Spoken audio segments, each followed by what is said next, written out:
Mayor സ്ഥാനം നിഷേധിച്ചതിനു പിന്നാലെ തൃക്കാക്കര സീറ്റിൽ അവകാശവാദം ഉന്നയിച്ച് ദീപ്തി മേരി വർഗീസ്. വരുന്ന നിയമസഭാ തെരഞ്ഞെടുപ്പിൽ തൃക്കാക്കര സീറ്റ് നൽകണമെന്നാണ് ദീപ്തിയുടെ ആവശ്യം. AICC ജനറൽ സെക്രട്ടറി KC വേണുഗോപാലിനെ ദീപ്തി ആവശ്യം അറിയിച്ചു. തദ്ദേശ തെരഞ്ഞെടുപ്പിൽ കൊച്ചി കോർപ്പറേഷനിൽ മേയർ സ്ഥാനാർത്ഥിയായി അവതരിപ്പിച്ച ശേഷമാണ് ദീപ്തി മേരി വർഗീസിനെ നേതൃത്വം തഴഞ്ഞത്. മേയർ സ്ഥാനം 2 ടേമായി വിഭജിച്ചപ്പോഴും ദീപ്തിയെ പരിഗണിച്ചില്ല.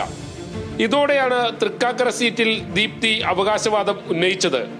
ഇക്കാര്യം ദീപ്തി കോൺഗ്രസ് ദേശീയ സംസ്ഥാന നേതൃത്വത്തെ അറിയിച്ചിട്ടുമുണ്ട്. KC വേണുഗോപാൽ പക്ഷം തൃക്കാക്കരയിൽ ദീപ്തിയെ രംഗത്തിറക്കാനുള്ള ആലോചനയിലാണ്.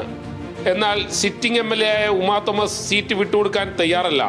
തൃക്കാക്കരയുടെ ചരിത്രത്തിലെ വലിയ ഭൂരിപക്ഷവുമായാണ് ഉമാ തോമസ് കഴിഞ്ഞ തവണ MLA സ്ഥാനത്തെത്തിയത്.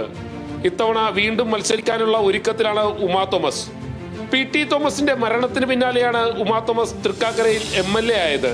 ഒരു തവണ മാത്രമേ നിൽക്കൂ എന്നായിരുന്നു അന്ന് ഉമാ തോമസ് നേതൃത്വത്തെ അറിയിച്ചിരുന്നതും. ഇത് ചൂണ്ടിക്കാട്ടിയാണ് ദീപ്തി തൃക്കാക്കര സീറ്റിൽ അവകാശവാദം ഉന്നയിക്കുന്നത്. കൊച്ചിയിലെ മേയറാകാൻ മികച്ച സാധ്യതയായിരുന്നു ദീപ്തി മേരി വർഗീസിന് ഇത്തവണ ഉണ്ടായിരുന്നത്. എന്നാൽ കോൺഗ്രസിലെ ഗ്രൂപ്പ് തർക്കം ആ സാധ്യത ദീപ്തിക്ക് ഇല്ലാതെയാക്കി.